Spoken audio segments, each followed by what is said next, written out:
Here we're on the second green, and it is 7 o'clock on a Wednesday morning. I thought I'd just take the time out, it's a lovely day, to give you 3 key chips, or 3 key tips when you're hitting a chip shot or any short game shot, okay? So, our goal with this club is to try and get the ball in the hole with the least strokes possible and get this club to work its magic and try and get the ball as close to the hole as possible, okay? But I'm going to highlight 3 faults that I commonly see within amateur golfers and elite golfers, okay? So it runs in tandem with every level of ability, okay? So, first fault I'm going to talk about is when people think about keeping the club face square along the target line, okay? But what they don't understand is the swing is built on an arc slightly, so as I take the club back, the club goes inside, and as I take the club through, the club goes back inside. But a lot of people try and keep the club in a straight line in relation to the target, so they're trying to take the club back in a straight line, and they'll come back through in a straight line, okay? But the first fault that I see is when people take the club too much inside on the way back, so the club's too low to the ground. What happens there is it's a little bit too shallow the angle of attack, okay? So if I come in too inside, the club's going to actually make contact behind the golf ball. You're not going to get very good consistency hitting it out the middle of the club face, okay? So the club goes too far inside, the club comes in too shallow, we make contact with the ground before the golf ball, the ball almost hits off the bottom of the club, or you could thin it or hit it a little bit heavy, okay? So from here, take the club too shallow inside, hit the ground. From there, the club works along the target, so people try and keep the club face along the target as straight as possible, okay?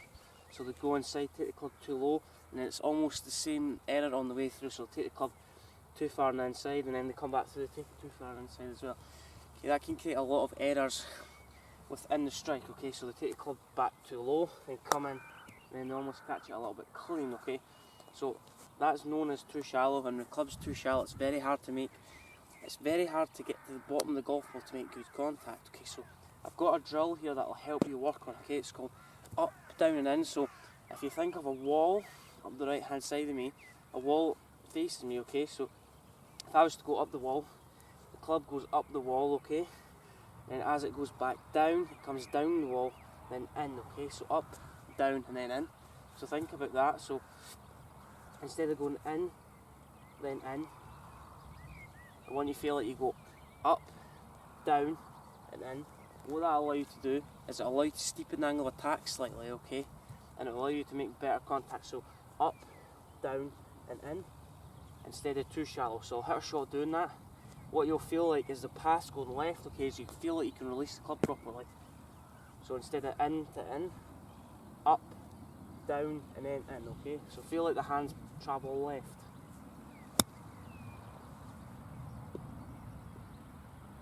Wasn't a bad shot. So, number 2, what I'm going to talk about is people's shoulder position, okay? So, first fault that I see with short game is people don't set up differently when they're hitting a wedge shot as opposed to a driver. So, you tell somebody to hit a driver, okay, I'm actually going to get this left shoulder higher, the right shoulder lower, okay? But they tend to do that throughout the short game shot, okay? And what happens is, you tell somebody to try and get their hands forward, what they'll do is they'll lean their upper body forward and their lower body back, or their right hand side back the way. Their trail shoulder gets a little bit too low, okay? And from here my left shoulder gets quite high. And then from here, that club's actually going to work over the golf ball, so I'm going to get a flip in action. So think about, I've done videos in the past where I tell you the left shoulder, how the left shoulder has to work up the way. It's similar to that, okay? The left shoulder works up the way too much with this club, and from here I'm going to flip or I'm going to scoop, okay? So too much tilt, hands miles forward, then I'm just going to flip, okay? So we need to try and get into a habit of feel like we've got more weight on this left foot. If I've got the shoulder tilt and you tell something to put weight forward, I've still got that shoulder tilt, the shoulder tilt's going to create an error, okay? So if I've got too much level shoulders, okay, so too much tilt in this back shoulder, the weight's still going to return to my right foot because I've got too much spine tilt back the way, okay?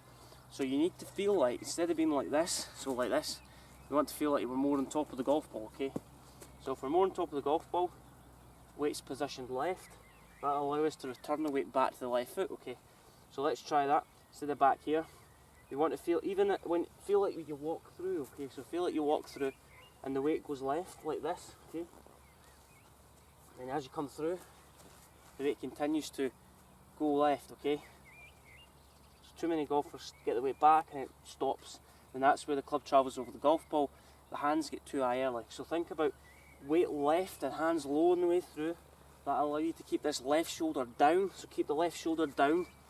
That'll help you hit down on the ball. If you keep this left shoulder up, you're going to hit up on the golf ball, okay? So hit that again, left shoulder down, weight forward, feel like I'm walking through, okay? Number 3 is when people get too risky on short game shots, okay? So people don't allow the body to turn very good or properly, and they have a tendency to use their wrist too much, okay? So what I mean by that is they get to the top of the backswing, the body stops still, and they just flip their arms over, okay? And I want you to pay attention to the butt end of the club, okay? If I do that, the club is actually moving all over the place. If the butt end of the club is moving all over the place, that runs in tandem with the club face, okay? Opening and closing all the time, okay? So if I was to think about a drill, so think there's a laser butt on top of your golf club, okay? The top of your wedge, whatever wedge you like to use. So if I was to flip, then that laser butt or the top of the butt end of the club would move all over the place, okay?